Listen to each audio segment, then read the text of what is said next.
The first key date of the offseason calendar was yesterday. That's when contracts voided for pending free agents who had void years in their deals. Now, the key point here, what you need to know is that yesterday was essentially the deadline to reach extensions with certain pending free agents. Now, the Ravens did reach a new deal with veteran wide receiver Nelson Agholor over the weekend, and it's great to get him back in Baltimore for another season.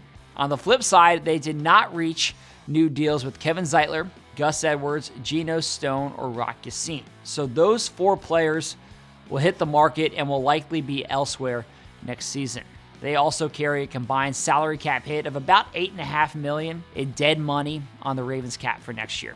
So what's next for the Ravens as those players are now set to become free agents? Well, the big takeaway for me is that the Ravens are going to retool their offensive line this offseason. I know plenty of Ravens fans thought the team might work out an extension with Zeitler after he reached the Pro Bowl for the first time this year, but now it looks like the Ravens are going in another direction at right guard. The Ravens also have questions at other spots along that line. Left guard John Simpson is a free agent. And the 2 starting tackles, Ronnie Stanley and Morgan Moses, they both dealt with injuries throughout the season. The O-line is going to look different in 2024, and that seems like a top priority for this team going into the offseason. General Manager Eric DeCosta made it clear during the season review press conference that he puts a premium on the offensive line. He said the team would spend a lot of resources and a lot of time talking about what that group is going to look like.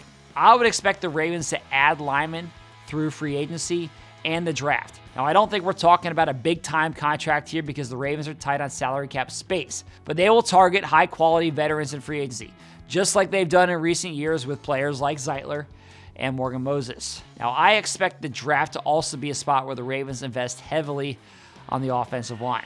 The Ravens have a great track record of drafting and developing quality linemen, and that will once again be a focus in this year's draft. So changes are likely coming to the offensive line, but with some of the young internal options that the Ravens have in place and the pieces that they will add over the course of the offseason, the focus is to upgrade this unit in 2024.